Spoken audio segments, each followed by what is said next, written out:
이거라도 가지고 가요.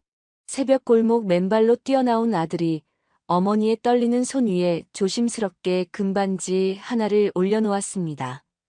난 또 벌면 되지만 엄마까지 애쓰게 하고 싶진 않아. 그 말을 남긴 채 아들은 반지하 집으로 돌아갔습니다. 그 순간 1조 재산을 가진 재벌 회장은 차가운 새벽 골목에 그대로 주저앉아 숨도 못 쉬고 오열했습니다. 왜 1조 재벌 회장은 이 골목에서 무너졌을까요? 그리고 이 금반지 하나가 한 가족의 운명을 어떻게 뒤집어 놓았을까요? 사연 시작 전 구독과 좋아요를 눌러주시고 어디서 듣고 계신지 댓글 남겨주시면 당신의 하루의 작은 기적이 깃들기를 바라겠습니다. 새벽 5시 서울 한복판의 고층 빌딩.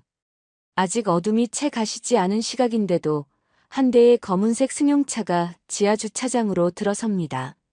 차에서 내린 사람은 한서윤 회장이었습니다. 72살의 나이지만 그녀의 걸음걸이는 여느 젊은이 못지않게 단단했습니다. 회색 정장에 깔끔하게 빗어 넘긴 머리, 그리고 어느 하나 흐트러짐 없는 자세. 평생을 이렇게 살아온 사람이었죠. 엘리베이터 문이 열리고 한서윤 회장이 들어서자 안에 있던 젊은 직원 2명이 깜짝 놀라 대화를 멈춥니다. 순간 엘리베이터 안이 얼어붙은 듯 조용해졌습니다. 직원들은 고개를 푹 숙인 채 숨소리조차 조심스레 내쉬었습니다. 한서윤 회장은 그저 앞만 바라보며 서 있었습니다. 말 한마디 없었지만 그 침묵이 더 무겁게 느껴졌습니다. 엘리베이터가 최고층에 멈추고 문이 열렸습니다. 회장실로 향하는 복도는 아직 불이 다 켜지지 않아 어스름했습니다. 한서윤 회장의 구두 소리만이 규칙적으로 울려 퍼졌습니다. 딸깍딸깍. 그 소리가 유난히 크게 들리는 이유는 아마도 주변이 너무 조용했기 때문이었을 겁니다. 회장실 문을 열고 들어선 한서윤 회장은 곧장 창가로 걸어갔습니다. 서울 시내가 한눈에 내려다 보이는 큰 유리창 앞에서 그녀는 멈춰 섰습니다. 아직 잠들어 있는 도시의 불빛들이 점점이 빛나고 있었습니다. 그녀가 평생을 바쳐 일궈낸 이 자리, 이 풍경이었습니다. 아침 9시, 비서가 조심스럽게 문을 두드렸습니다. 회장님, 보고 드릴 것이 있습니다. 한서윤 회장이 고개를 끄덕이자 비서가 서류를 내밀었습니다. 이번 달 계약건이 성사되었다는 내용이었습니다. 금액으로 따지자면 수백억 원에 달하는 큰 계약이었죠. 하지만 한서윤 회장의 얼굴에는 아무런 표정도 없었습니다. 수고했어요. 짧은 한마디뿐이었습니다. 비서가 물러나고 다시 혼자 남은 회장실. 한서윤 회장은 다시 창밖을 바라보았습니다. 저 밑에서 수많은 사람들이 바쁘게 움직이고 있을 겁니다. 그녀를 위해서가 아니라 각자의 삶을 위해서요. 오후가 되자 비서가 다시 들어왔습니다. 손에는 휴대폰을 들고 있었습니다. 회장님, 오늘 저녁 모임 건인데요. 따님께서 참석하기 어렵다고 연락이 왔습니다. 한서윤 회장이 고개를 들어 비서를 바라보았습니다. 비서는 미안한 표정으로 말을 이었습니다. 도련님께서도 일정이 겹쳐서 못 오신다고 하셨습니다. 잠시 침묵이 흘렀습니다. 한서윤 회장의 얼굴에는 여전히 아무런 표정이 없었습니다. 그저 작은 한숨만이 새어나왔을 뿐이었죠. 알겠어요. 괜찮아요. 비서가 조심스럽게 물러났습니다. 다시 혼자 남은 한서윤 회장은 책상 위에 놓인 가족 사진을 바라보았습니다. 사진 틀 위에는 얇게 먼지가 쌓여 있었습니다. 손가락으로 먼지를 쓸어내자 10년도 더 전에 찍은 사진 속 얼굴들이 드러났습니다. 저녁 6시 회장실 한쪽에 마련된 식탁에는 고급 한정식이 차려져 있었습니다. 전복죽에 갈비찜, 각종 나물과 전, 그리고 정갈하게 담긴 김치까지. 특급 호텔에서 직접 가져온 음식들이었습니다. 하지만 식탁 맞은편의 의자는 텅 비어 있었습니다. 한서윤 회장은 혼자 앉아 젓가락을 들었습니다. 전복죽을 한 숟가락 떠서 입에 넣었지만 맛을 느낄 수가 없었습니다. 그저 목으로 넘기는 것만 같았죠. 그녀는 젓가락을 내려놓고 빈 의자를 바라보았습니다. 얼마나 오랫동안 이 자리가 비어 있었을까요? 다들 바쁘긴 하네. 한서윤 회장이 혼잣말처럼 중얼거렸습니다. 내가 없으면 더 바쁘겠지. 그때 휴대폰이 울렸습니다. 장녀 지연에게서 온 전화였습니다. 한서윤 회장의 얼굴에 잠깐 기대가 스쳤습니다.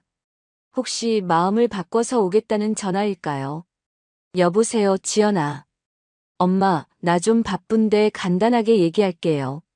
이번에 투자건 있잖아요. 자금이 좀 필요해서요. 전화기 너머로 들려오는 딸의 목소리는 차갑고 사무적이었습니다. 저녁 식사는 한마디도 없었습니다. 그저 돈 이야기뿐이었죠. 알겠어. 내일 처리해줄게. 고마워요, 엄마. 그럼 끊을게요. 바빠서. 짧은 통화가 끝났습니다. 한서윤 회장은 한동안 멍하니 휴대폰을 들고 있었습니다. 식탁 위의 음식들은 이미 다 식어 있었습니다. 김이 모락모락 피어오르던 전복죽도 이제는 차갑게 굳어가고 있었습니다. 그녀는 자리에서 일어나 책상 서랍을 열었습니다. 그 안에는 오래된 가족 사진 한 장이 더 놓여 있었습니다. 아까 책상 위에 있던 사진보다 더 오래된 것이었습니다. 한서윤 회장은 그 사진을 꺼내 들었습니다. 사진 속에는 4명이 있었습니다. 한서윤 회장과 3자녀.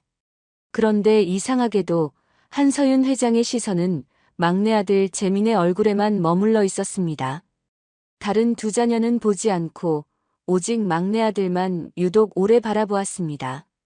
그녀의 손가락이 사진 속 재민의 얼굴을 조심스럽게 쓰다듬었습니다. 밤 11시가 넘은 시각, 회장실의 불은 여전히 켜져 있었습니다.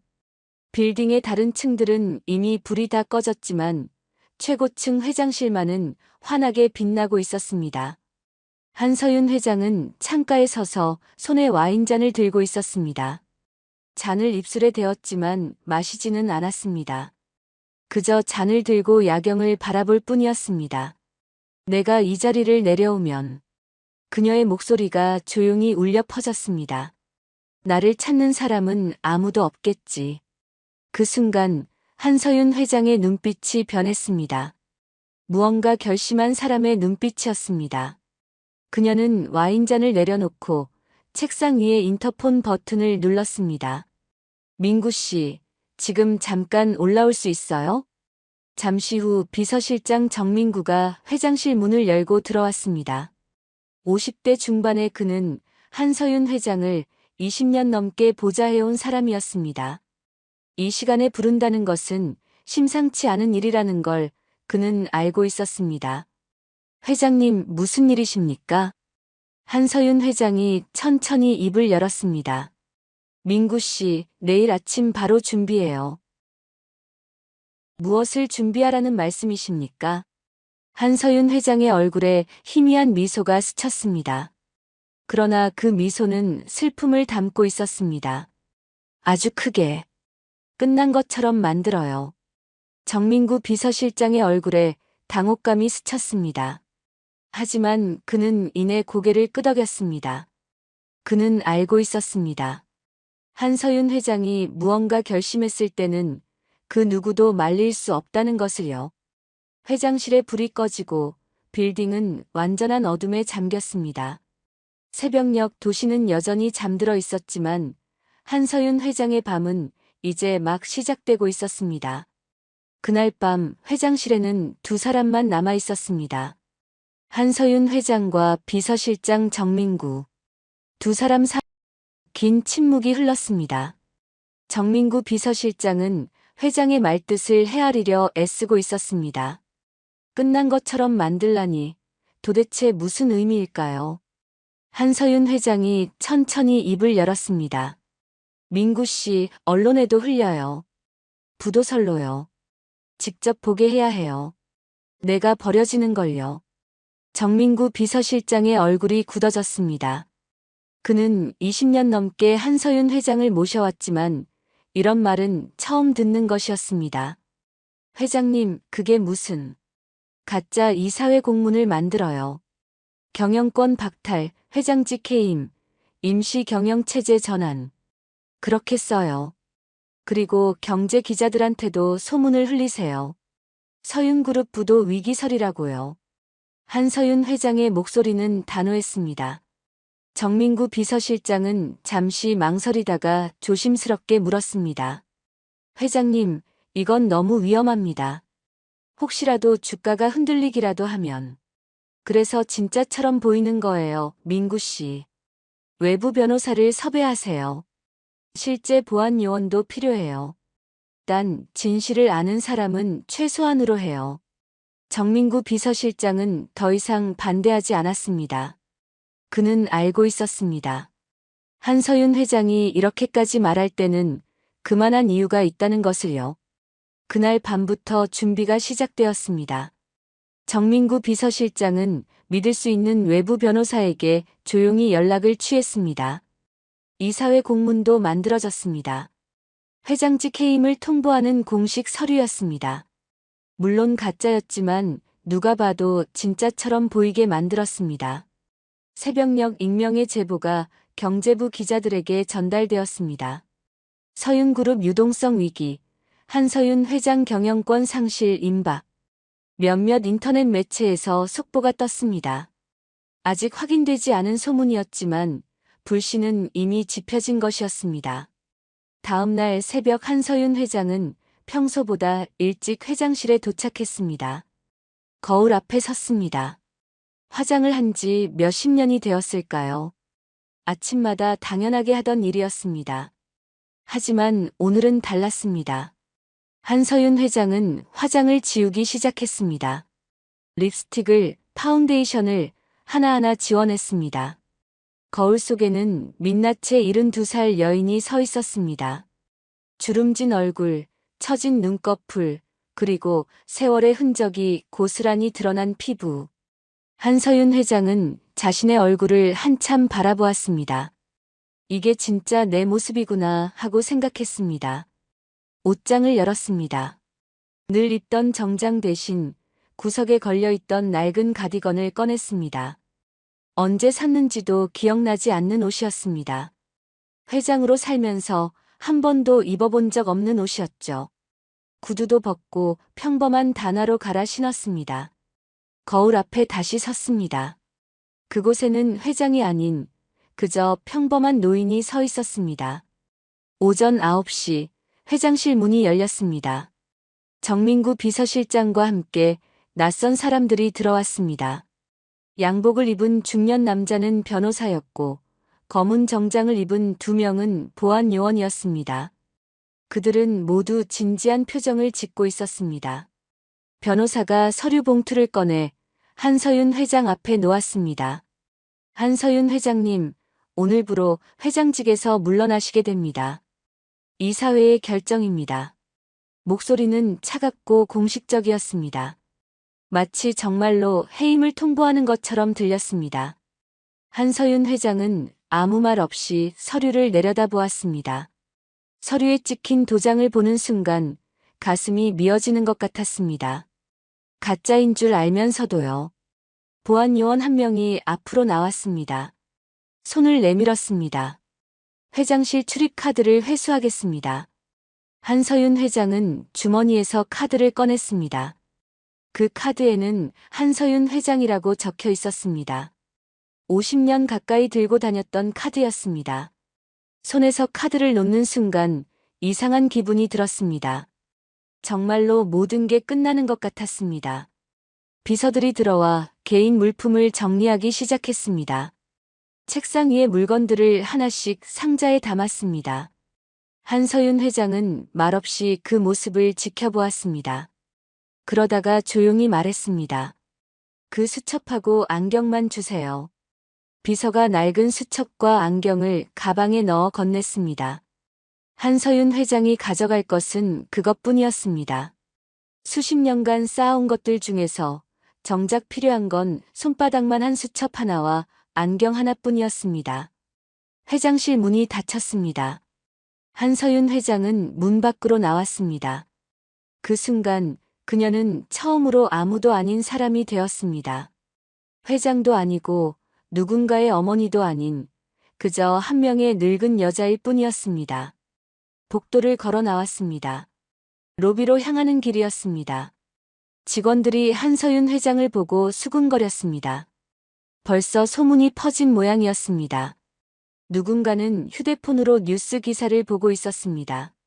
서윤그룹 부도설, 한서윤 회장 해임. 인터넷 뉴스 제목들이 보였습니다. 누군가는 고개를 돌렸고 누군가는 못 본 척했습니다. 인사를 건네는 사람은 아무도 없었습니다. 어제까지만 해도 고개 숙여 인사하던 사람들이었는데 말이죠. 한서윤 회장은 고개를 들고 걸었습니다. 멈추지 않았습니다. 뒤돌아보지도 않았습니다. 그저 앞만 보고 걸었습니다. 로비를 지나 정문으로 향했습니다. 회사 건물 밖으로 나가는 마지막 걸음이었습니다. 정문을 나서자 운전기사가 차 문을 열어주었습니다. 하지만 한서윤 회장은 고개를 저었습니다. 괜찮아요. 이제 필요 없어요. 운전기사는 당황한 표정을 지었지만 한서윤 회장은 이미 걸음을 옮기고 있었습니다. 평생 차를 타고 다녔던 사람이 처음으로 자기 발로 걷기 시작한 것이었습니다. 지하철역으로 향했습니다. 지하철을 타본 게 언제였을까요?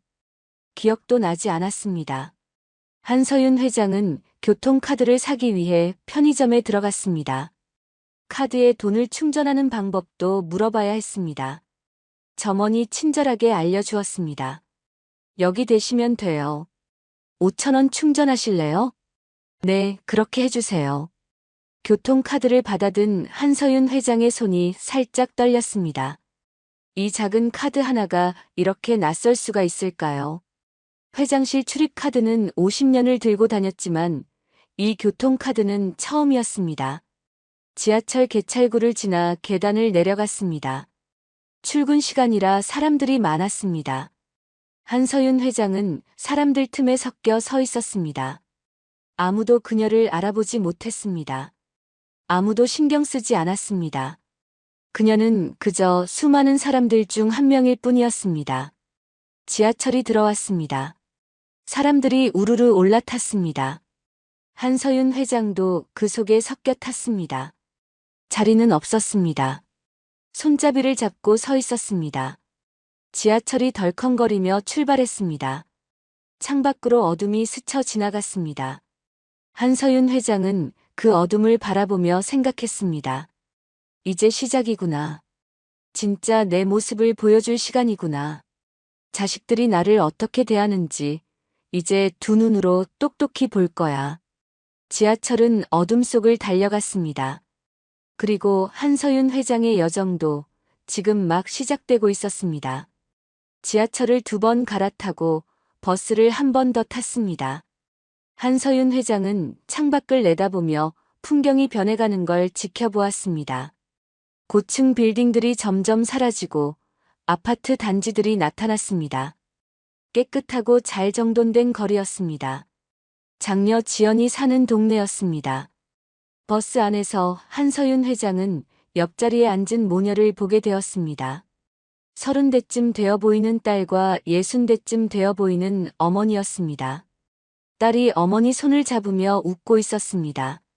엄마, 오늘 뭐 먹고 싶으세요? 제가 저녁 사드릴게요. 아이고, 괜찮아. 집에 가서 내가 해먹지 뭐. 안 돼요. 오늘은 제가 꼭 사드리고 싶어요. 두 사람은 다정하게 대화를 나누며 웃었습니다.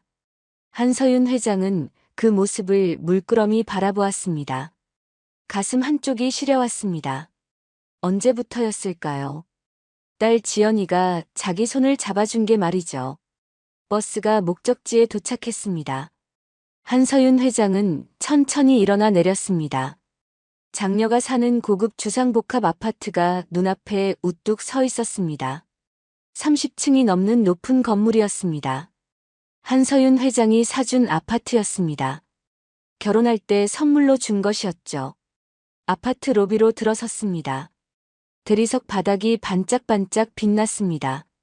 천장에는 크리스탈 샹들리에가 걸려 있었습니다. 한서윤 회장이 로비를 지나가는데 경비원이 다가왔습니다. 어디 가십니까? 2305호에 좀. 방문자 등록하셔야 합니다. 성함이랑 연락처 적어주세요. 한서윤 회장은 잠시 멈칫했습니다. 친딸 집인데 방문자 등록을 해야 한다니. 하지만 경비원은 그녀가 누군지 알 리 없었습니다. 그저 낡은 옷을 입은 노인일 뿐이었으니까요. 네, 알겠습니다. 한서윤 회장은 방문자 명부에 이름을 적었습니다. 손이 떨렸습니다. 자존심이 상했습니다. 하지만 참아야 했습니다. 이게 시작일 뿐이니까요. 엘리베이터를 타고 23층으로 올라갔습니다. 엘리베이터 거울에 비친 자신의 모습을 보았습니다. 낡은 가디건을 입은 노인.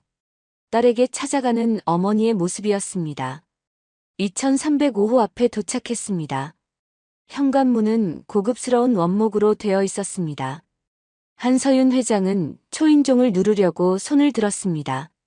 하지만 그 순간 문 안에서 목소리가 들려왔습니다. 장녀 지연의 목소리였습니다. 누군가와 통화를 하고 있는 것 같았습니다. 목소리가 현관문 밖까지 새어나왔습니다. 엄마 재산? 걱정 마. 이미 내 명의로 다 빼놨어. 빌딩 2개, 강남 아파트 3채. 다 정리했다니까. 한서윤 회장의 손이 허공에서 멈췄습니다. 초인종을 누르려던 손가락이 굳어버렸습니다. 장녀의 목소리가 계속 들려왔습니다. 어차피 얼마 안 남았잖아. 나이가. 미리미리 정리하는 게 낫지. 상속세도 아껴야 하고. 웃음소리가 들렸습니다. 차갑고 계산적인 웃음이었습니다.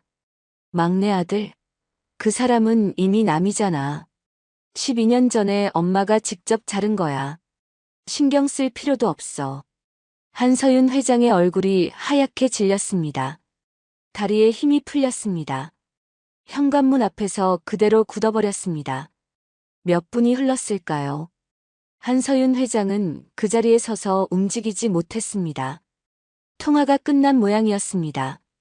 집안이 조용해졌습니다. 한서윤 회장은 떨리는 손으로 다시 초인종을 누르려고 했습니다. 하지만 손가락이 움직이지 않았습니다. 눌러야 할까요? 이 문을 열고 들어가야 할까요? 한서윤 회장은 천천히 손을 내렸습니다. 초인종을 누르지 못했습니다. 아니, 누를 수가 없었습니다. 안에서 들은 말들이 귓가에 맴돌았습니다. 어차피 얼마 안 남았잖아, 나이가. 막내 아들은 이미 남이잖아. 한서윤 회장은 돌아섰습니다. 천천히 엘리베이터 쪽으로 걸어갔습니다. 발걸음이 무거웠습니다. 마치 바닥에 납덩이가 달린 것처럼 느껴졌습니다. 엘리베이터를 탔습니다.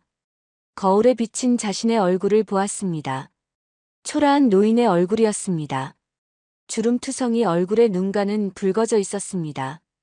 울지 않으려고 애썼지만 눈물이 핑 돌았습니다. 그래. 넌 이미 정리했구나.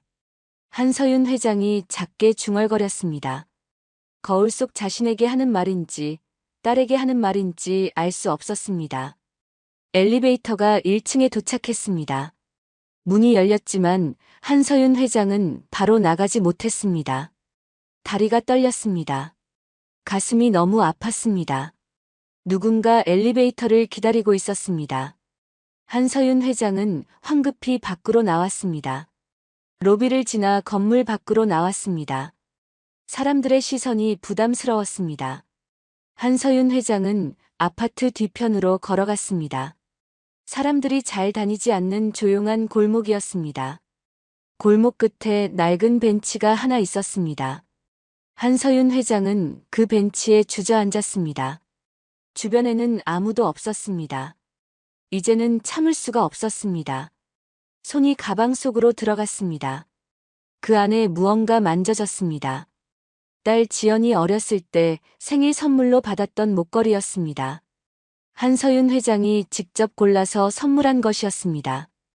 지연이가 너무 좋아하며 매일 목에 걸고 다녔었죠. 몇 년 전 지연이가 이 목걸이를 돌려주며 말했었습니다. 엄마, 이제 스타일이 안 맞아서요. 보관해주세요. 한서윤 회장은 그 목걸이를 버리지 못하고 가방에 넣어 다녔습니다. 한서윤 회장은 목걸이를 꺼내 손바닥 위에 올려놓았습니다. 작은 금목걸이였습니다. 햇빛에 반짝였습니다. 한서윤 회장은 한참을 그 목걸이를 바라보았습니다. 그리고 천천히 일어나 벤치 옆 쓰레기통으로 걸어갔습니다. 손을 뻗었습니다. 목걸이가 손가락 사이로 떨어져 쓰레기통 안으로 들어갔습니다. 딸랑 작은 소리를 내며 떨어졌습니다. 한서윤 회장은 다시 벤치에 앉았습니다. 그리고 처음으로 흐느끼기 시작했습니다. 소리 내지 않으려고 입을 막았지만 어깨가 들썩였습니다. 눈물이 볼을 타고 흘러내렸습니다. 50년을 키운 딸이었습니다. 배 아파 낳은 딸이었습니다. 그 딸이 자기를 돈으로만 보고 있었습니다. 자기가 죽기를 기다리고 있었습니다. 한참을 울었습니다. 시간이 얼마나 흘렀는지 알 수 없었습니다. 해가 기울기 시작했습니다. 한서윤 회장은 눈물을 닦았습니다. 일어서야 했습니다. 아직 가야 할 곳이 남아 있었으니까요. 둘째 아들 도훈의 집이었습니다. 버스를 타고 다시 이동했습니다. 한서윤 회장의 눈은 여전히 붉어져 있었습니다. 창밖을 바라보며 눈물을 참았습니다. 버스 안 사람들이 볼까봐 고개를 창 쪽으로 돌렸습니다. 마음을 가다듬어야 했습니다. 아직 끝이 아니었으니까요. 30분쯤 지나 둘째 아들 도훈이 사는 동네에 도착했습니다. 이곳도 깔끔하게 정돈된 주택가였습니다. 빌라촌이었습니다. 한 채에 10억은 좋게 넘을 것 같은 고급 빌라들이 늘어서 있었습니다. 한서윤 회장은 천천히 걸었습니다. 발이 아팠습니다. 아침부터 지금까지 쉬지 않고 돌아다녔으니까요. 평소 같았으면 차를 타고 편하게 이동했을 텐데 오늘은 모든 게 달랐습니다. 도훈의 집 앞에 도착했습니다. 3층짜리 빌라였습니다. 깨끗한 흰색 외벽에 예쁜 정원이 딸려 있었습니다. 현관문 옆에는 인터폰이 달려 있었습니다. 한서윤 회장은 인터폰 앞에 섰습니다. 손을 들어 버튼을 누르려고 했습니다. 하지만 또다시 손이 떨렸습니다. 장녀의 집에서 들었던 말들이 자꾸 떠올랐습니다. 혹시 도훈이도 그럴까요? 심호흡을 했습니다. 그리고 인터폰 버튼을 눌렀습니다. 딩동, 초인종 소리가 울렸습니다. 잠시 기다렸습니다. 아무 대답이 없었습니다. 한서윤 회장은 다시 한번 버튼을 눌렀습니다. 이번에는 조금 길게 눌렀습니다. 도훈아, 엄마야. 떨리는 목소리로 말했습니다. 인터폰 너머로 자기 목소리가 집안에 들릴 것입니다. 한서윤 회장은 인터폰 화면을 바라보았습니다. 작은 카메라가 자기를 비추고 있었습니다. 분명 집 안에서는 자기 얼굴이 보일 겁니다. 침묵이 흘렀습니다. 한서윤 회장은 기다렸습니다. 1분, 2분. 시간이 천천히 흘러갔습니다. 하지만 집 안에서는 아무런 대답도 들리지 않았습니다. 그때였습니다. 집안에 불빛이 보였습니다. 2층 창문에 환하게 켜져 있던 불이었습니다. 그 불이 스르륵 꺼졌습니다. 이어서 1층 거실 불도 꺼졌습니다. 하나씩 하나씩 집안의 불들이 꺼져갔습니다. 한서윤 회장은 그 모습을 지켜보았습니다. 가슴이 철렁 내려앉았습니다. 도훈이가 집에 있다는 걸 알 수 있었습니다. 인터폰 화면으로 자기를 봤을 겁니다. 그리고 불을 끄고 있는 겁니다. 없는 척 하려고요. 도훈아. 한서윤 회장이 다시 인터폰을 눌렀습니다. 목소리가 더 떨렸습니다. 엄마야. 잠깐만 문 열어줘.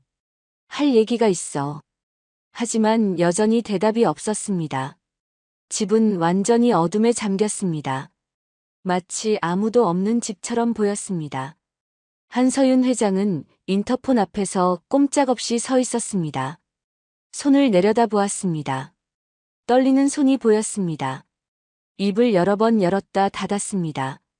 뭐라고 말해야 할까요? 아들아, 제발 문 열어다오. 엄마를 못 본 척하지 마라. 그렇게 말하고 싶었지만 목소리가 나오지 않았습니다. 한서윤 회장은 현관 계단에 주저앉고 싶었습니다. 하지만 참았습니다. 혹시 이웃 사람들이 볼까 봐요. 천천히 돌아섰습니다. 집에서 멀어졌습니다. 골목을 걸어 나왔습니다. 다리에 힘이 없었습니다. 비틀거렸습니다. 한서윤 회장은 골목 어귀에 있는 작은 공터를 발견했습니다. 그곳에 낡은 벤치가 하나 놓여 있었습니다. 벤치에 앉았습니다. 가방을 무릎 위에 올려놓았습니다. 손이 가방 안으로 들어갔습니다. 핸드폰을 꺼냈습니다. 도훈의 번호를 찾았습니다. 전화를 걸까요? 손가락이 화면 위에서 멈췄습니다. 걸어봤자 받지 않을 겁니다. 아니, 받는다 해도 무슨 소용일까요? 집에 있으면서도 문을 안 열어주는데 말이죠. 한서윤 회장은 핸드폰을 다시 가방에 넣었습니다. 고개를 들어 하늘을 바라보았습니다. 해가 지고 있었습니다. 붉은 노을이 하늘을 물들이고 있었습니다.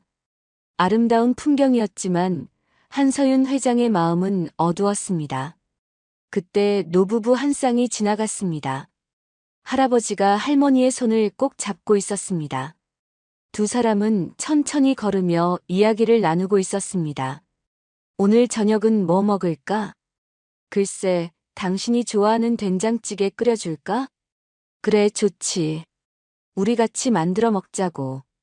두 사람은 다정하게 웃으며 사라졌습니다. 한서윤 회장은 그 모습을 바라보다가 고개를 떨궜습니다. 눈물이 또 핑 돌았습니다. 날 모르는 게 아니라 피하는 거구나. 한서윤 회장이 작게 중얼거렸습니다. 도훈이는 인터폰 화면으로 어머니를 봤을 겁니다. 분명히 봤을 겁니다. 그런데 문을 열어주지 않았습니다. 아니, 불까지 꺼버렸습니다. 없는 척한 겁니다. 한서윤 회장은 가방 안을 뒤적였습니다. 아침에 회장실에서 가져온 가짜 공문이 만져졌습니다. 서류를 꺼내 펼쳤습니다. 회장직 해임, 경영권 박탈. 활자로 박힌 글자들이 보였습니다. 한서윤 회장은 그 서류를 천천히 구겨버렸습니다. 구겨진 종이를 손에 쥐었습니다. 꽉 쥐었습니다. 손에 힘이 들어갔습니다. 이게 진짜였으면 어땠을까요? 정말로 회장 자리에서 쫓겨났다면, 정말로 재산을 다 잃었다면 자식들이 이렇게 나올까요? 한서윤 회장은 이미 답을 알고 있었습니다. 그래도 직접 확인하고 싶었습니다. 두 눈으로 보고 싶었습니다. 편의점 불빛이 보였습니다. 한서윤 회장은 일어나 편의점으로 걸어갔습니다. 들어가서 삼각김밥 하나를 집었습니다. 계산을 하고 밖으로 나왔습니다. 다시 벤치에 앉았습니다. 삼각김밥의 겉포장을 뜯었습니다. 하지만 먹을 수가 없었습니다. 목으로 넘어갈 것 같지 않았습니다. 한 입 베어 물었지만 씹을 수가 없었습니다. 한서윤 회장은 삼각김밥을 그대로 벤치 옆에 내려놓았습니다. 식욕이 없었습니다. 아니, 살고 싶은 마음이 없었습니다. 이렇게 사는 게 무슨 의미가 있을까요? 해가 완전히 졌습니다. 거리에 가로등이 켜지기 시작했습니다. 한서윤 회장은 벤치에 앉아 어둠을 바라보았습니다. 공중전화 부스가 보였습니다. 요즘은 공중전화를 쓰는 사람이 거의 없지만 아직도 남아있는 곳이 있었습니다. 한서윤 회장은 일어나 공중전화 부스 앞으로 걸어갔습니다. 부스 앞에 서서 전화기를 바라보았습니다. 누구에게 전화를 걸까요?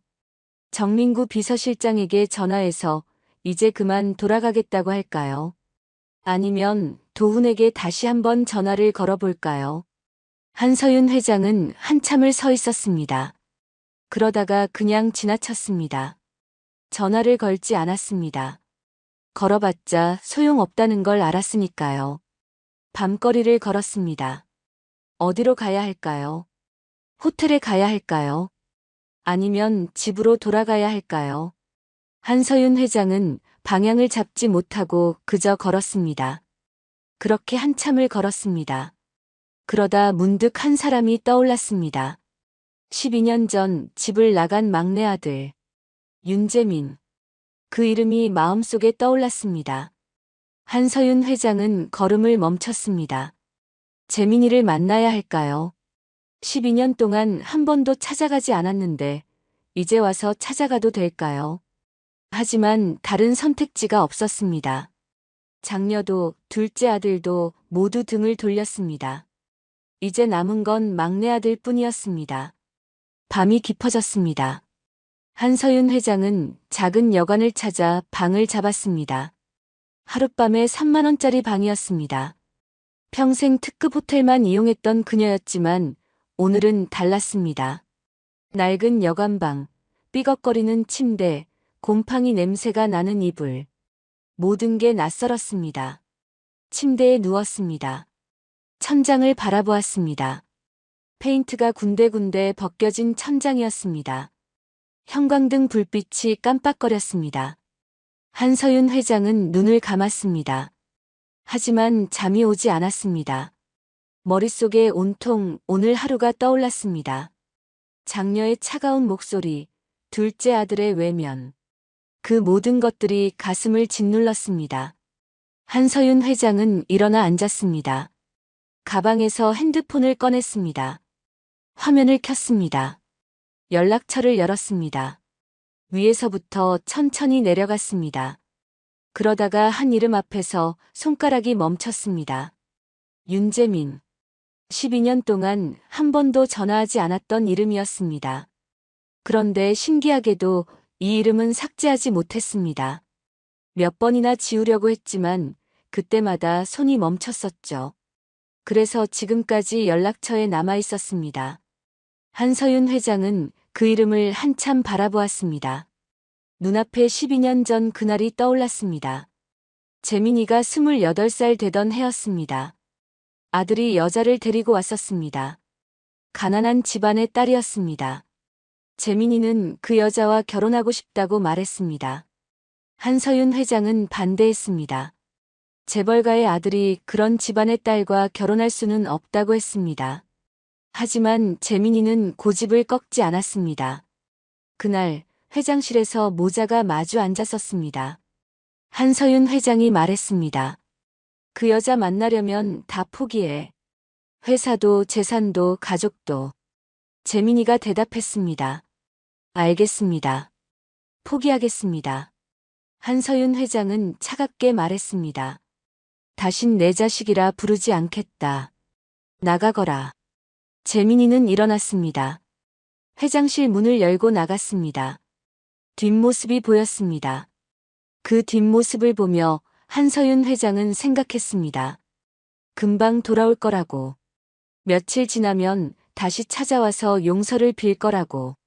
하지만 재민이는 돌아오지 않았습니다.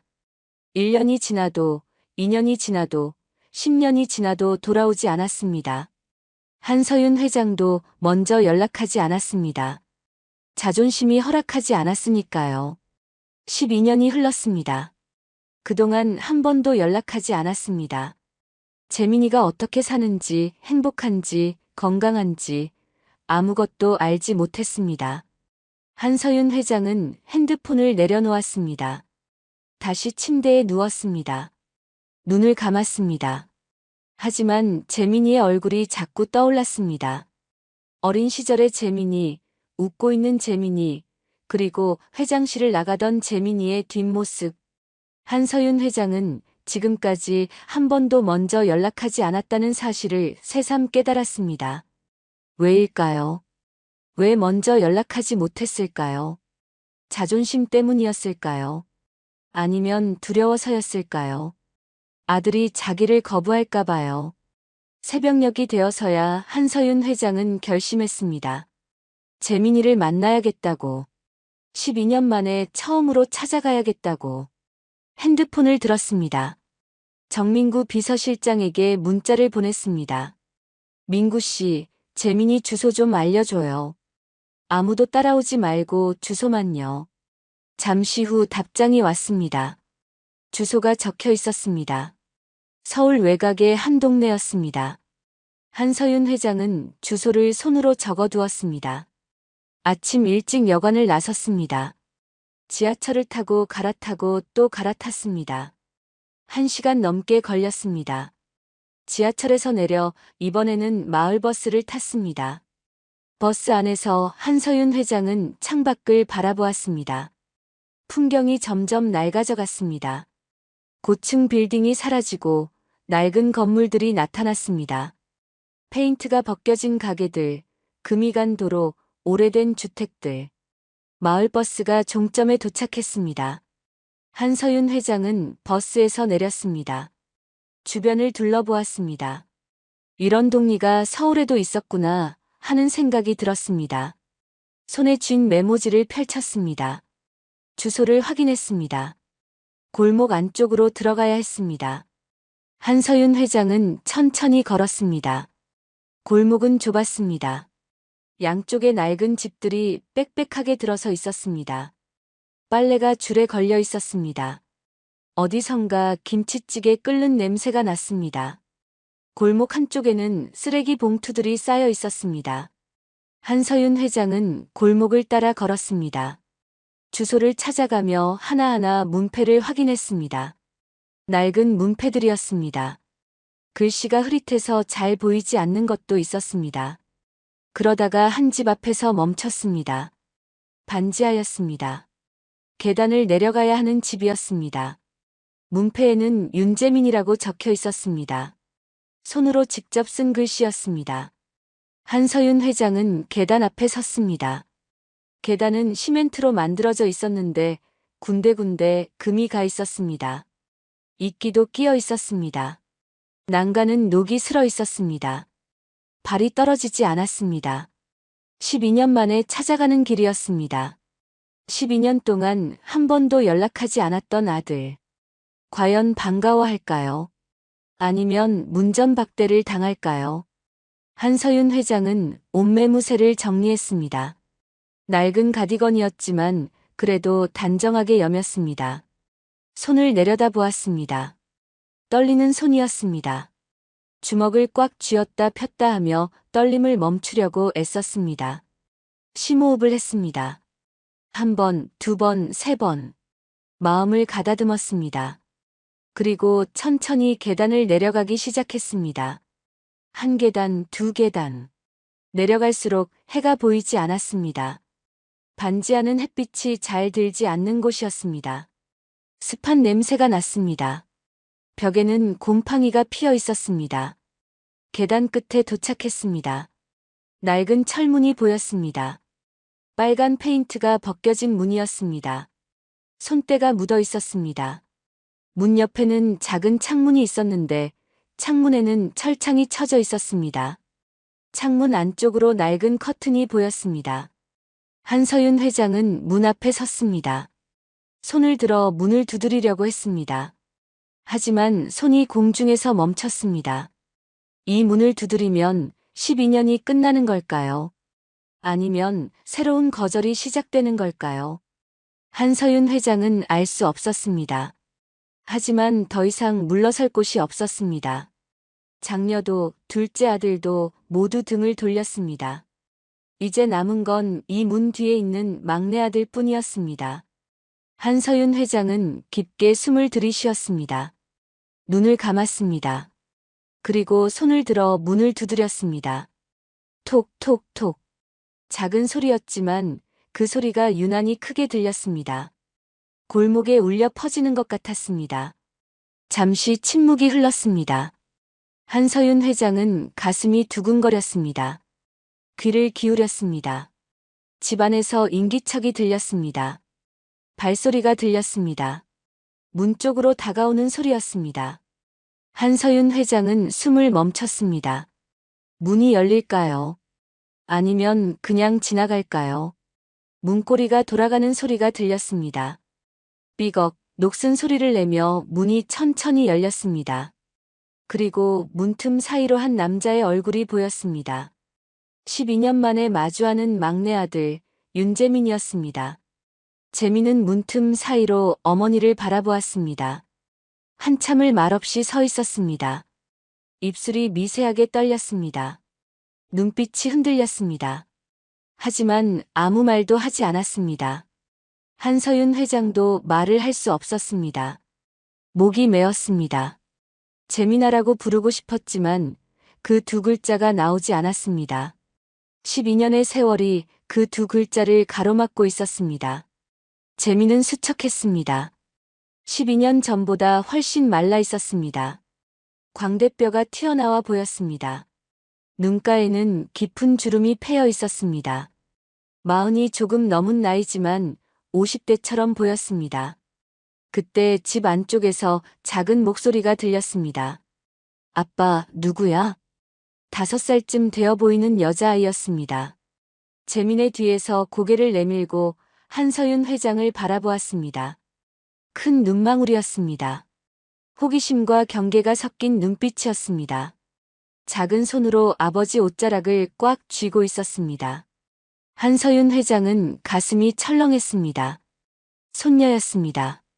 자기 손녀였습니다. 태어난 줄도 몰랐던 손녀. 5년을 살아왔는데 한 번도 본 적 없는 아이였습니다. 처음 보는 할머니를 어떻게 생각할까요? 재민이 아이를 돌아보며 조용히 말했습니다. 하린아, 방에 들어가 있어. 목소리가 쉬어 있었습니다. 힘없는 목소리였습니다. 응. 하린이라고 불린 아이는 고개를 끄덕였습니다. 하지만 할머니를 한 번 더 쳐다보고는 방으로 들어갔습니다. 방문을 완전히 닫지는 않았습니다. 문틈으로 몰래 지켜보고 있는 게 느껴졌습니다. 재민은 한서윤 회장을 보았습니다. 여전히 아무 말도 하지 않았습니다. 그저 문을 활짝 열어 비켜섰을 뿐이었습니다. 들어오라는 뜻이었습니다. 한서윤 회장은 집 안으로 들어갔습니다. 문을 들어서는 순간 습한 공기가 얼굴을 감쌌습니다. 곰팡이 냄새가 코를 찔렀습니다. 벽지가 군데군데 떨어져 나가 있었습니다. 천장 모서리에는 검은 얼룩이 져 있었습니다. 비가 새는 모양이었습니다. 방은 좁았습니다. 원룸이었습니다. 부엌과 거실이 한 공간에 있었습니다. 구석에 작은 방 하나가 더 있었는데 아마 할인이의 방인 듯 했습니다. 전부였습니다. 이 좁은 공간에서 부녀가 살고 있었습니다. 재민은 여전히 말이 없었습니다. 그저 부엌으로 걸어갔습니다. 낡은 가스레인지에 불을 켰습니다. 파란 불꽃이 일었습니다. 냄비를 올렸습니다. 된장찌개를 끓이기 시작했습니다. 한서윤 회장은 그 모습을 지켜보았습니다. 재민의 등이 보였습니다. 12년 전보다 훨씬 굽어 있었습니다. 어깨도 축 처져 있었습니다. 평생 무거운 짐을 지고 산 사람의 등이었습니다. 티셔츠 사이로 보이는 목덜미에는 땀띠 같은 것이 나 있었습니다. 부엌 구석에 낡은 냉장고가 있었습니다. 문이 제대로 닫히지 않아 투명 테이프로 붙여놓았습니다. 냉장고 위에는 먼지가 쌓여 있었습니다. 싱크대 수도꼭지는 녹이 슬어 있었습니다. 뚝뚝 물이 계속 떨어지고 있었습니다.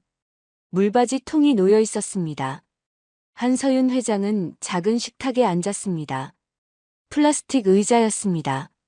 앉자마자 삐걱 소리가 났습니다. 다리가 흔들렸습니다. 식탁 위에는 밀린 고지서들이 놓여 있었습니다.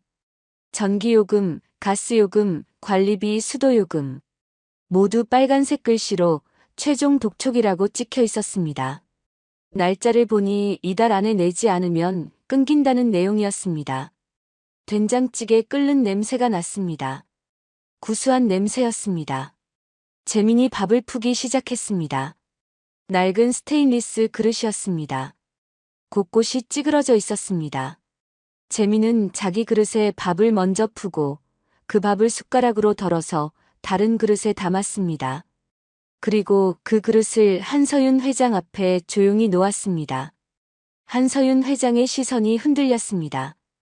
자기 밥을 덜어 어머니에게 주는 아들. 반찬도 마찬가지였습니다. 재민이 김치를 자기 그릇에 담았다가 다시 어머니 그릇으로 옮겼습니다. 한 번, 두 번, 세 번. 김치밖에 없었습니다. 다른 반찬은 없었습니다. 계란 반찬도 나물도 아무것도 없었습니다. 된장찌개를 작은 냄비째 식탁 가운데 놓았습니다. 냄비도 낡았습니다. 손잡이 부분이 녹슬어 있었습니다. 재민은 한서윤 회장 맞은편에 앉았습니다. 그리고도 아무 말이 없었습니다. 그저 국을 떠서 밥에 말아먹기 시작했습니다. 한서윤 회장은 숟가락을 들었습니다. 손이 떨렸습니다. 국을 한 숟갈 떠서 입에 넣었습니다. 짠맛이었습니다. 간이 새었습니다. 하지만 따뜻했습니다.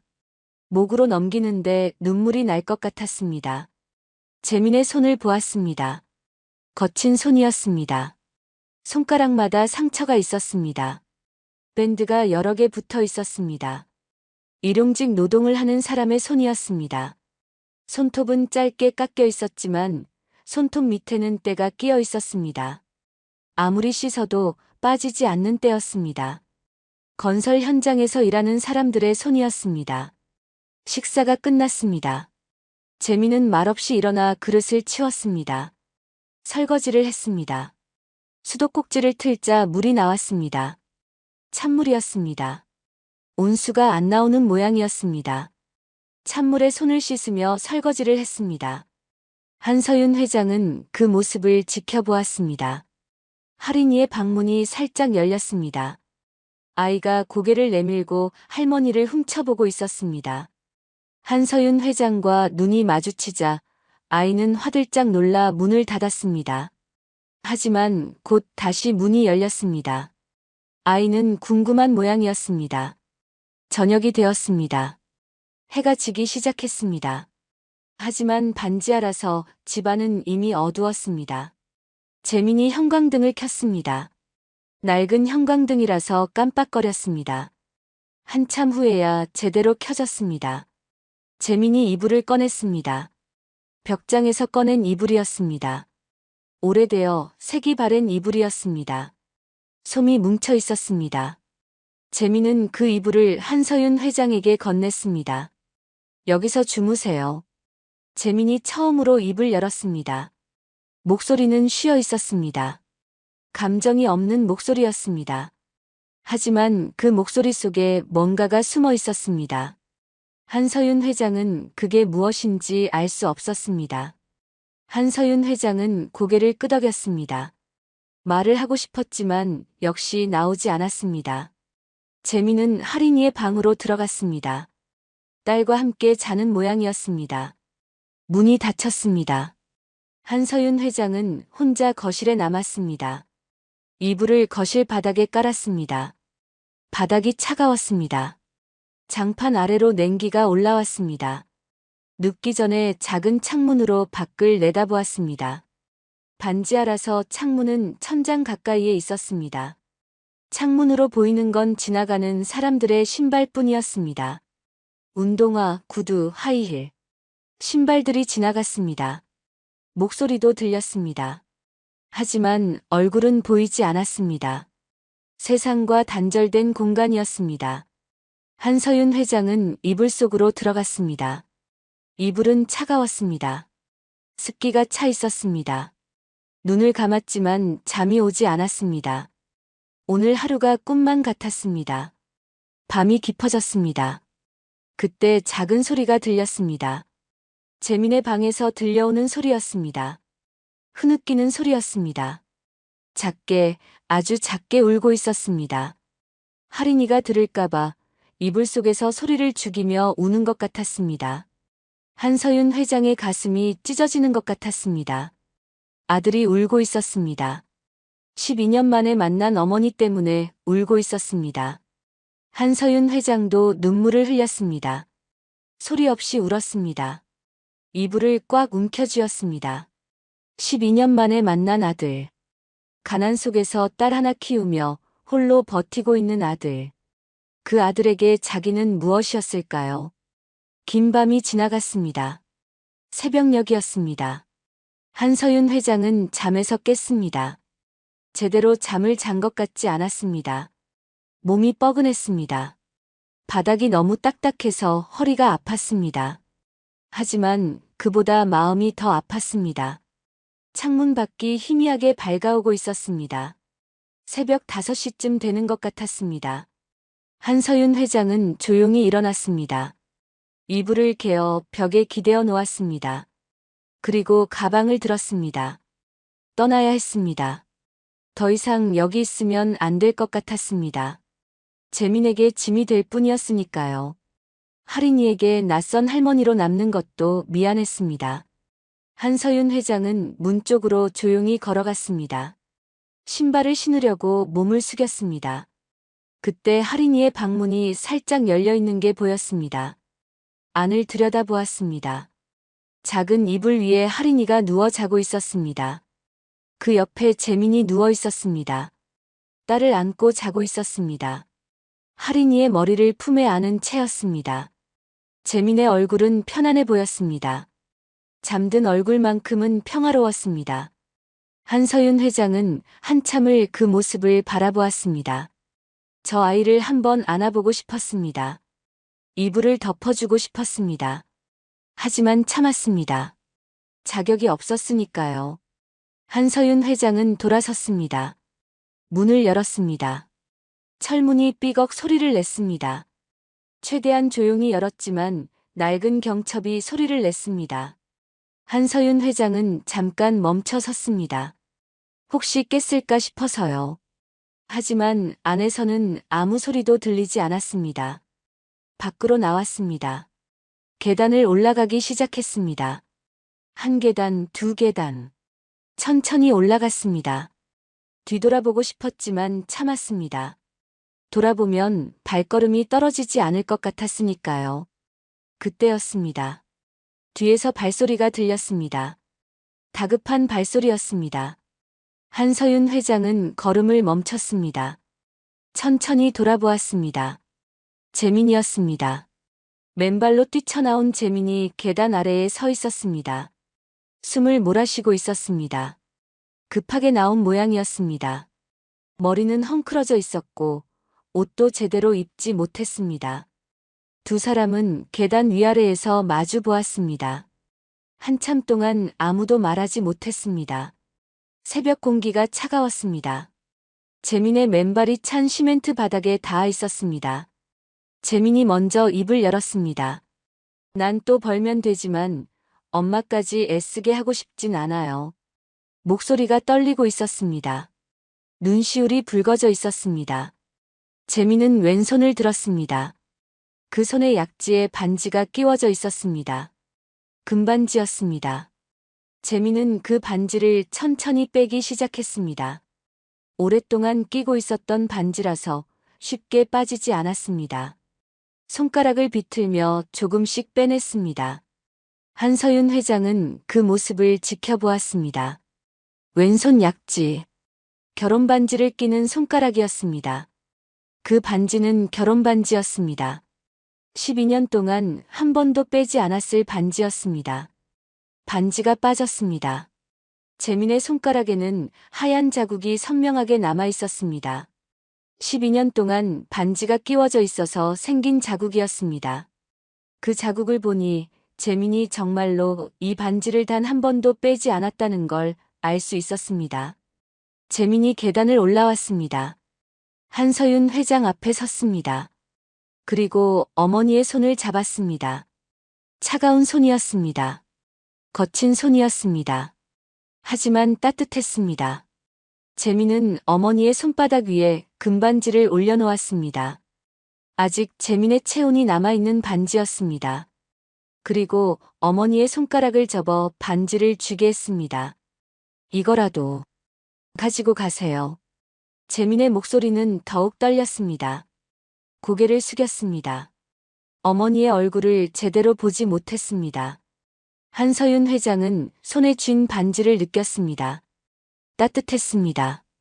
아들의 손가락에서 막 빠져나온 반지였습니다. 작고 가벼운 금반지였지만 무거웠습니다. 세상 어떤 것보다 무거웠습니다. 이건 단순한 금반지가 아니었습니다. 재민의 결혼 반지였습니다. 12년 동안 손가락에서 빼지 않고 끼고 있던 반지였습니다. 이거 팔면 당분간은 재민이 말을 잇지 못했습니다. 목이 메었습니다. 현실적인 계산을 하면서도 마음은 찢어지고 있었습니다. 자기 결혼 반지를 어머니에게 드리는 아들의 마음이었습니다. 한서윤 회장은 반지를 거절하고 싶었습니다. 이건 너무 큰 것이었습니다. 아들의 결혼 반지를 받을 수는 없었습니다. 하지만 재민의 눈빛을 보았습니다. 간절한 눈빛이었습니다. 어머니를 위해 뭔가 해주고 싶은 아들의 눈빛이었습니다. 이것밖에 드릴 게 없는 아들의 눈빛이었습니다. 한서윤 회장은 반지를 꽉 쥐었습니다. 받아들이기로 했습니다. 아들의 마음을, 아들의 자존심을 지켜주기로 했습니다. 재민은 잠시 망설이다가 어머니의 낡은 가디건 주머니에 손을 가져갔습니다. 그리고 조심스럽게 무언가를 넣었습니다. 접힌 종이였습니다. 편지였습니다. 들킬까봐 조심하는 모습이었습니다. 손이 떨리고 있었습니다. 한서윤 회장은 그 사실을 눈치채지 못했습니다. 금반지만 보고 있었으니까요. 손에 쥔 금반지에서 느껴지는 온기에만 집중하고 있었습니다. 재민이 뒤로 한 걸음 물러났습니다. 그리고 작게 말했습니다. 조심히 가세요. 12년 만에 어머니를 배웅하는 말이었습니다. 목소리는 떨렸지만 담담했습니다. 한서윤 회장은 고개를 끄덕였습니다. 말을 하고 싶었습니다. 고맙다고, 미안하다고, 사랑한다고. 하지만 그 어떤 말도 나오지 않았습니다. 목이 메어서 소리가 나오지 않았습니다. 한서윤 회장은 돌아섰습니다. 계단을 올라가기 시작했습니다. 금반지를 꽉 쥐고 올라갔습니다. 손바닥에서 반지의 온기가 느껴졌습니다. 뒤를 돌아보지 않았습니다. 돌아보면 무너질 것 같았으니까요. 골목 입구에 도착했습니다. 한서윤 회장은 골목을 벗어났습니다. 큰 길로 나왔습니다. 그제야 걸음을 멈췄습니다. 가로등 아래에 섰습니다. 손을 펼쳤습니다. 손바닥 위에 금반지가 놓여 있었습니다. 아침 햇살에 반짝였습니다. 작은 반지였지만 한서윤 회장에게는 무엇보다 큰 것이었습니다. 반지 안쪽을 보았습니다. 손가락 자국이 선명했습니다. 12년의 세월이 새겨진 자국이었습니다. 새벽 공기가 차가웠습니다. 한서윤 회장은 가디건을 여몄습니다. 그때였습니다. 주머니 안에서 무언가 만져졌습니다. 종이의 감촉이었습니다. 한서윤 회장은 주머니에 손을 넣었습니다. 천천히 꺼냈습니다. 접힌 편지 한 장이었습니다. 언제 넣었을까요? 재민이가 넣었을 겁니다. 몰래 조용히. 한서윤 회장은 편지를 펼쳤습니다. 손이 떨렸습니다. 재민의 투박한 글씨가 보였습니다. 연필로 쓴 글씨였습니다. 짧은 문장이었습니다. 못난 아들이라 미안해요. 사랑해요. 그 순간 한서윤 회장의 다리에 힘이 풀렸습니다. 그대로 그 자리에 주저앉았습니다. 차가운 보도블록 위에 털썩 앉았습니다.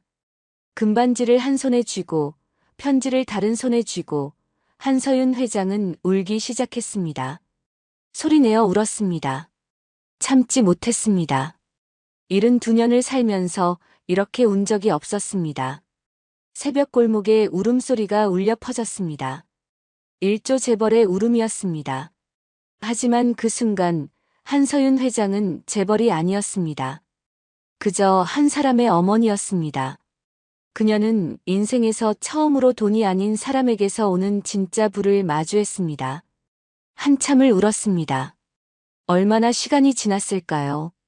한서윤 회장은 알 수 없었습니다. 새벽 청소차가 지나갔습니다. 불빛이 한서윤 회장을 비쳤습니다. 하지만 한서윤 회장은 움직이지 못했습니다. 그저 그 자리에 주저앉아 있었습니다. 손에는 금반지가 쥐어져 있었습니다. 꽉 쥐고 있어서 손바닥에 자국이 났습니다. 반지를 놓칠까봐 무서웠습니다. 다른 손에는 편지가 쥐어져 있었습니다. 편지가 구겨지지 않게 조심스럽게 쥐고 있었습니다. 천천히 일어났습니다. 다리가 저렸습니다. 오래 앉아 있어서 감각이 없었습니다. 비틀거렸습니다. 가로등을 잡고 중심을 잡았습니다. 한서윤 회장은 편지를 다시 펼쳤습니다. 아까보다 더 자세히 보았습니다. 삐뚤빠뚤한 글씨였습니다. 연필로 쓴 글씨라서 흐릿했습니다. 종이도 낡았습니다. 구겨진 자국이 있었습니다. 아마 주머니에 넣기 전에 여러 번 접었다 폈다 했던 모양이었습니다. 못난 아들이라 미안해요. 사랑해요. 짧은 문장이었습니다. 하지만 그 안에 12년의 세월이 담겨 있었습니다. 말하지 못했던 미안함, 표현하지 못했던 사랑. 모두 이 짧은 문장 안에 있었습니다. 한서윤 회장은 편지를 가슴에 안았습니다. 눈을 감았습니다. 재민의 얼굴이 떠올랐습니다. 어린 시절의 재민이, 청년이 된 재민이, 그리고 오늘 본 수척한 재민이. 모든 모습이 스쳐 지나갔습니다. 한서윤 회장은 편지를 조심스럽게 접었습니다. 그리고 가디건 안주머니에 넣었습니다. 가슴 가까이에 두고 싶었습니다. 평생 간직하고 싶었습니다. 금반지를 다시 들여다보았습니다. 아침 햇살이 밝아지면서 반지가 더 환하게 빛났습니다. 작은 반지였습니다. 무게도 얼마 되지 않았을 겁니다. 하지만 한서윤 회장의 손에는 무겁게 느껴졌습니다. 반지 안쪽을 다시 보았습니다. 손가락 자국이 선명했습니다. 재민이 12년 동안 이 반지를 끼고 살았습니다. 가난해도 힘들어도 이 반지만은 팔지 않았습니다. 지켜왔습니다. 그런 반지를 어머니에게 준 겁니다. 한서윤 회장은 주저앉을 뻔했습니다. 다리에 또 힘이 풀렸습니다. 하지만 이번에는 참았습니다. 일어서야 했습니다. 가야 할 곳이 있었으니까요. 한서윤 회장은 핸드폰을 꺼냈습니다. 정민구 비서실장에게 전화를 걸었습니다. 벨이 여러 번 울렸습니다. 새벽 시간이라서 자고 있었을 겁니다. 여보세요? 정민구 비서실장의 목소리가 들렸습니다. 잠에서 깬 목소리였습니다. 민구 씨, 나예요. 회장님, 괜찮으십니까? 어디 계십니까? 정민구 비서실장의 목소리가 급해졌습니다. 괜찮아요. 지금 바로 회사로 가려고 해요. 준비해 주세요. 회사요? 지금요? 네, 모든 걸 원래대로 돌려놔요. 부도설도 정정보도 내고요. 이제 끝이에요. 한서윤 회장의 목소리는 단호했습니다. 하지만 어제와는 달랐습니다. 어제는 차가웠지만 오늘은 따뜻했습니다. 알겠습니다, 회장님. 바로 준비하겠습니다. 전화를 끊었습니다. 한서윤 회장은 금반지를 가방 안 깊숙한 곳에 넣었습니다. 잃어버릴까봐 조심스럽게 넣었습니다. 택시를 잡았습니다. 택시가 섰습니다. 한서윤 회장은 뒷좌석에 탔습니다. 어디로 모실까요? 기사가 물었습니다. 서윤그룹 본사로 가주세요. 아, 네. 알겠습니다. 택시가 출발했습니다. 창밖으로 풍경이 지나갔습니다. 낡은 동네를 벗어나자 점점 풍경이 달라졌습니다. 고층 빌딩들이 나타났습니다. 깨끗한 거리들이 보였습니다. 한서윤 회장이 평소 살던 세상이었습니다. 하지만 이제는 달라 보였습니다. 어제까지만 해도 이 풍경이 전부였습니다. 권력이, 재산이, 지위가 전부였습니다. 하지만 오늘은 아니었습니다. 손에 쥔 금반지 하나가, 가슴에 품은 편지 하나가 그 모든 것보다 소중했습니다. 택시가 서윤그룹 본사 앞에 도착했습니다. 한서윤 회장은 요금을 내고 내렸습니다. 빌딩을 올려다보았습니다. 어제 이 문을 나설 때와는 다른 마음이었습니다. 로비로 들어갔습니다. 경비원이 한서윤 회장을 보고 깜짝 놀랐습니다. 회장님. 응, 민구 씨 왔어요? 네. 비서실장님께서 회장실에서 기다리고 계십니다. 엘리베이터를 탔습니다. 최고층 버튼을 눌렀습니다. 엘리베이터가 올라갔습니다. 거울에 비친 자신을 보았습니다. 낡은 가디건을 입은 노인이었습니다. 화장도 하지 않은 얼굴이었습니다. 하지만 눈빛은 달랐습니다. 어제보다 살아있었습니다. 회장실 문이 열렸습니다. 정민구 비서실장이 기다리고 있었습니다. 한서윤 회장을 보자 안도의 한숨을 쉬었습니다. 회장님, 무사하셔서 다행입니다. 고마워요, 민구 씨. 모든 준비 다 됐어요? 네, 정정 보도는 오전에 나갈 예정입니다. 주가도 곧 안정될 겁니다. 한서윤 회장은 고개를 끄덕였습니다. 그리고 창가로 걸어갔습니다. 어제 이 자리에 섰을 때와 같은 자리였습니다. 하지만 마음은 완전히 달랐습니다. 민구 씨. 네, 회장님. 막내 재민이 말이에요. 지금 상태가 어때요? 정민구 비서실장은 잠시 망설였습니다. 건강이 좋지 않으신 것 같습니다. 제가 알아본 바로는 병원에 가야 할 것 같은데 돈이 없어서. 한서윤 회장의 얼굴이 굳었습니다. 어제 본 재민의 수척한 얼굴이 떠올랐습니다. 손에 붙어있던 밴드들이 떠올랐습니다. 아팠던 겁니다. 아픈데도 참고 있었던 겁니다. 당장 최고 의료진을 보내요. 그리고 한서윤 회장은 말을 멈췄습니다. 가슴에 손을 가져갔습니다. 안주머니에 편지가 만져졌습니다. 금반지도 생각났습니다. 조용히 해요. 재민이가 모르게요. 절대로 내가 보낸 거라고 말하지 말고요. 정민구 비서실장은 고개를 끄덕였습니다. 한서윤 회장의 마음을 이해했습니다. 한서윤 회장은 다시 창밖을 바라보았습니다. 저 멀리 재민이가 사는 동리가 있었습니다. 보이지는 않았지만 마음으로 느껴졌습니다. 미안해. 고마워. 한서윤 회장이 작게 중얼거렸습니다. 재민에게 하는 말이었습니다. 창밖을 향해 하는 말이었습니다. 72년을 살면서 한서윤 회장은 오늘 처음으로 알았습니다. 일조보다 무거운 것이 있다는 걸. 그건 사람의 마음이라는 걸. 그리고 그 마음은 금반지 하나와 편지 한 장으로도 충분히 전해진다는 걸. 사흘이 지났습니다. 한서윤 회장은 회장실에서 복귀 업무를 처리하고 있었습니다. 부도설은 정정 보도가 나갔습니다. 주가도 안정을 찾았습니다. 모든 것이 원래대로 돌아가고 있었습니다. 하지만 한서윤 회장의 마음은 회사에 있지 않았습니다. 자꾸 재민이가 떠올랐습니다. 할인이가 떠올랐습니다. 그 좁은 반지하가 떠올랐습니다. 정민구 비서실장이 보고를 올렸습니다. 의료진을 보냈다는 보고였습니다. 하지만 재민이 거부했다는 내용이었습니다. 누가 보낸 거냐고 물었고 정체를 밝히지 않자 받지 않겠다고 했다는 겁니다. 한서윤 회장은 한숨을 쉬었습니다. 역시 재민이었습니다.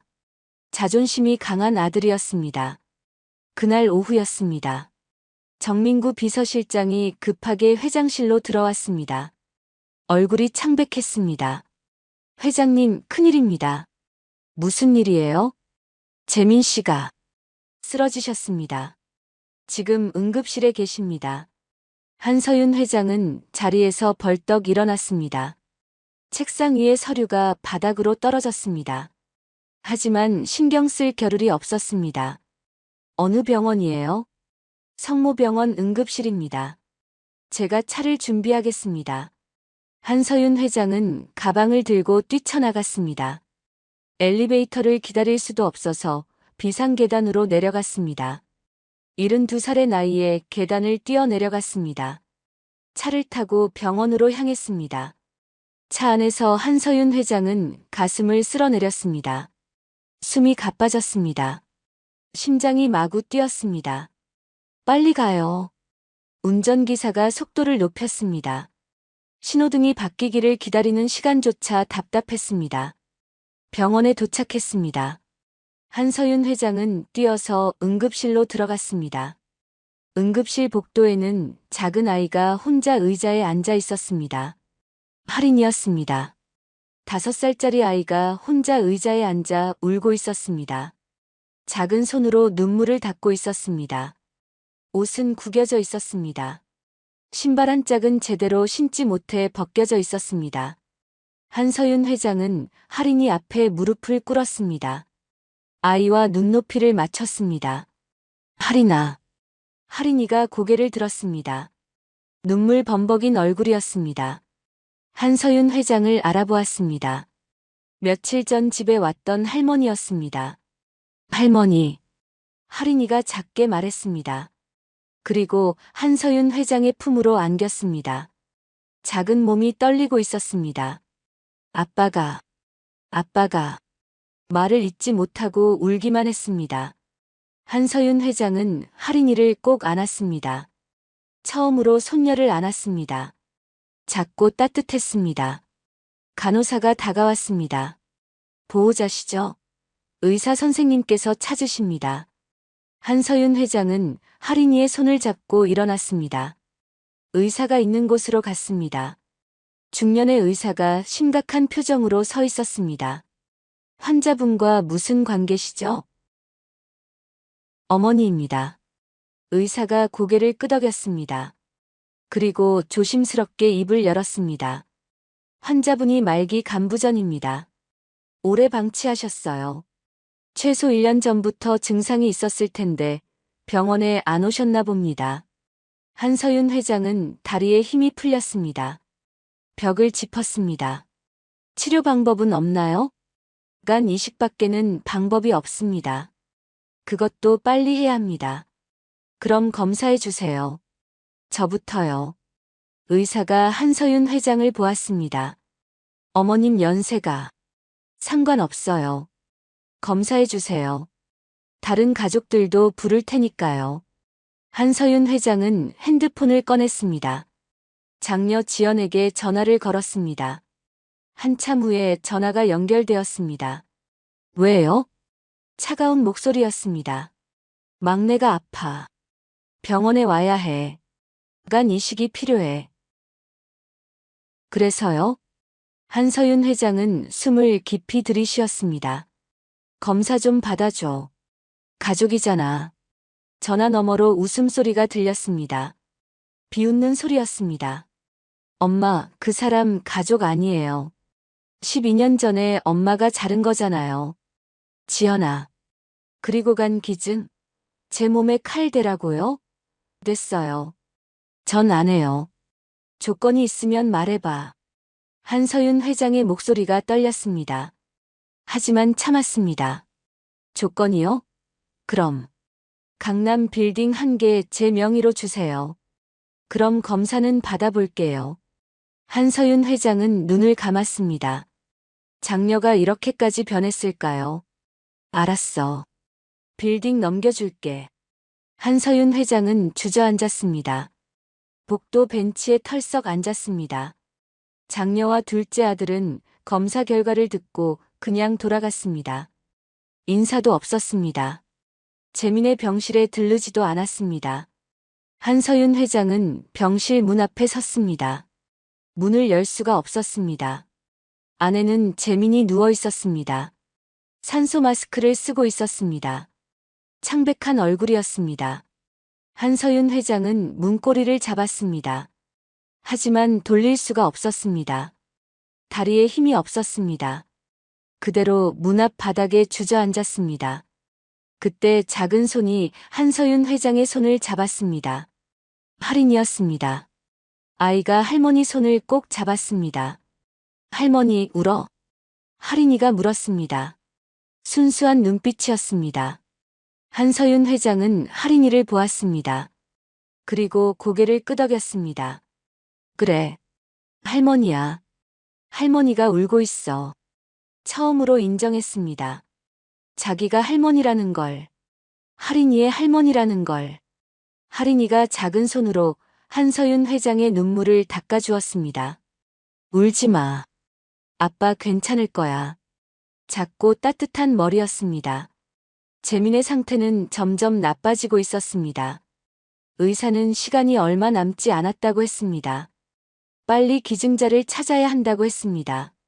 한서윤 회장은 모든 방법을 동원했습니다. 병원 게시판에 공고를 냈습니다. 간 기증자를 찾는다는 공고였습니다. 하지만 쉽지 않았습니다. 그날 오후였습니다. 병원 로비에서 한 남자가 안내 데스크에서 뭔가를 물어보고 있었습니다. 30대 중반쯤 되어 보이는 남자였습니다. 배달업체 옷을 입고 있었습니다. 배달기사인 모양이었습니다. 간 기증 공고 보고 왔는데요. 안내 데스크 직원이 놀란 표정을 지었습니다. 아, 네. 잠시만 기다리세요. 직원이 급하게 의사에게 연락했습니다. 의사가 내려왔습니다. 남자와 이야기를 나눴습니다. 그리고 한서윤 회장에게 연락이 왔습니다. 한서윤 회장은 로비로 내려갔습니다. 배달기사 남자가 서 있었습니다. 수수한 인상이었습니다. 얼굴에는 땀이 맺혀 있었습니다. 일하다가 온 모양이었습니다. 저를 찾으셨나요? 한서윤 회장이 물었습니다. 남자가 고개를 끄덕였습니다. 네, 윤재민 씨간 기증 공고 보고 왔습니다. 혹시 재민이를 아세요? 남자가 고개를 끄덕였습니다. 그리고 조심스럽게 말을 이었습니다. 3년 전이었어요. 비 오는 날이었죠. 남자의 이름은 박준호였습니다. 그는 3년 전 이야기를 꺼냈습니다. 비가 억수같이 쏟아지던 날이었습니다. 박준호는 배달을 하다가 교통사고를 당했습니다. 오토바이가 미끄러져 넘어졌습니다. 차들이 오가는 도로 한복판이었습니다. 그때 한 남자가 달려왔습니다. 비를 맞으며 박준호를 일으켰습니다. 안전한 곳으로 옮겼습니다. 다친 곳을 확인했습니다. 구급차를 불렀습니다. 그 남자가 재민이었습니다. 그분이 아니었으면 저는 죽었을 겁니다. 뒤에서 차가 오고 있었거든요. 박준호의 목소리가 떨렸습니다. 병원까지 따라와 주셨어요. 치료비도 내주시려고 했는데 제가 거절했죠. 그때 그분 주머니에 돈이 얼마 없는 걸 봤거든요. 한서윤 회장은 눈시울이 뜨거워졌습니다. 재민이가 그런 일을 했었구나. 자기도 가난했으면서 남을 도왔구나. 그래서 간 기증을 하시겠다는 건가요? 네. 그분이 절 살려주셨으니까요. 이제 제가 그분을 살려야죠. 박준호는 담담하게 말했습니다. 하지만 그 눈빛은 확고했습니다. 검사가 시작되었습니다. 일주일간의 검사 끝에 결과가 나왔습니다. 일치했습니다. 기적 같은 일이었습니다. 수술 날짜가 잡혔습니다. 수술 전날 밤 한서윤 회장은 재민의 병실에 들어갔습니다. 재민은 침대에 누워 있었습니다. 많이 수척해진 얼굴이었습니다.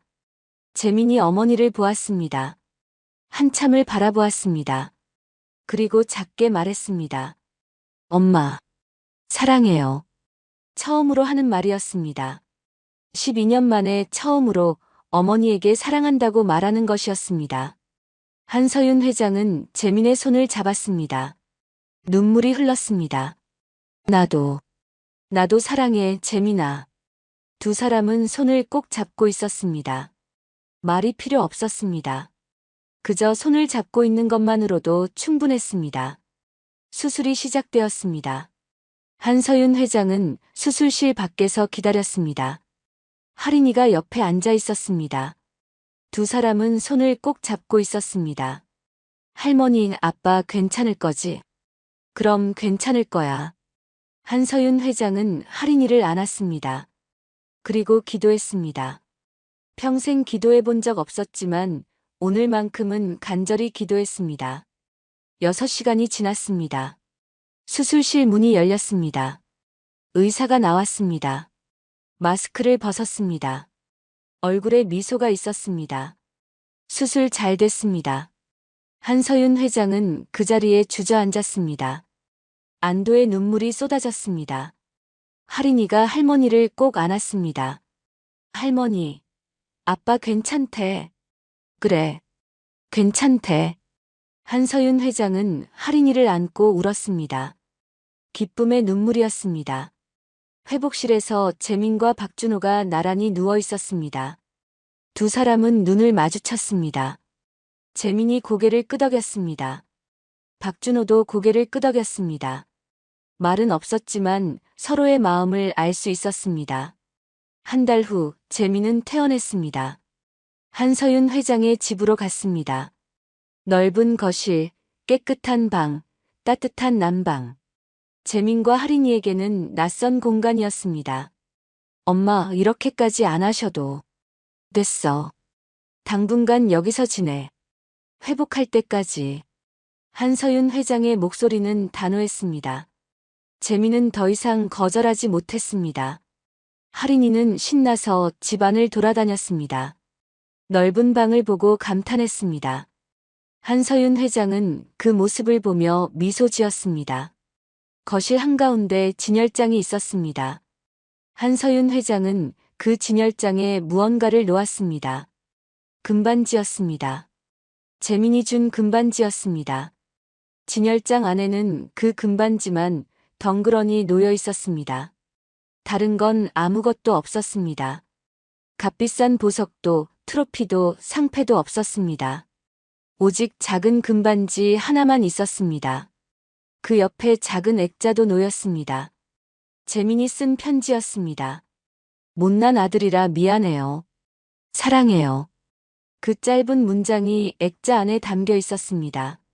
한서윤 회장은 진열장 앞에 섰습니다. 금반지와 편지를 바라보았습니다. 일조보다 이게 더 무겁네. 작게 중얼거렸습니다. 재민이 뒤에서 어머니를 바라보았습니다. 할인이가 할머니 손을 잡았습니다. 저녁이 되었습니다. 식탁에 세 사람이 둘러앉았습니다. 한서윤 회장, 재민, 할인이. 식탁 위에는 된장찌개가 놓여 있었습니다. 재민이 직접 끓인 찌개였습니다. 할머니, 맛있어?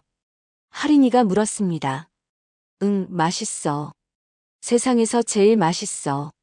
한서윤 회장이 대답했습니다. 눈가에 눈물이 맺혔습니다. 하지만 웃고 있었습니다. 72년을 살았습니다. 일조를 벌었습니다. 최고의 자리에 올랐습니다. 하지만 진짜 부자가 된 건 바로 오늘이었습니다. 창밖으로 해가 지고 있었습니다. 따뜻한 노을이 거실을 물들였습니다. 세 사람의 웃음소리가 집안에 울려 퍼졌습니다. 그리고 진열장 안의 금반지가 노을빛에 반짝였습니다. 작지만 그 어떤 것보다 아름답게 빛나고 있었습니다. 오늘 이야기 함께 해주셔서 감사합니다. 다음 이야기로 다시 찾아뵐 수 있도록 구독과 좋아요 부탁드립니다. 오늘도 함께 해주셔서 감사합니다.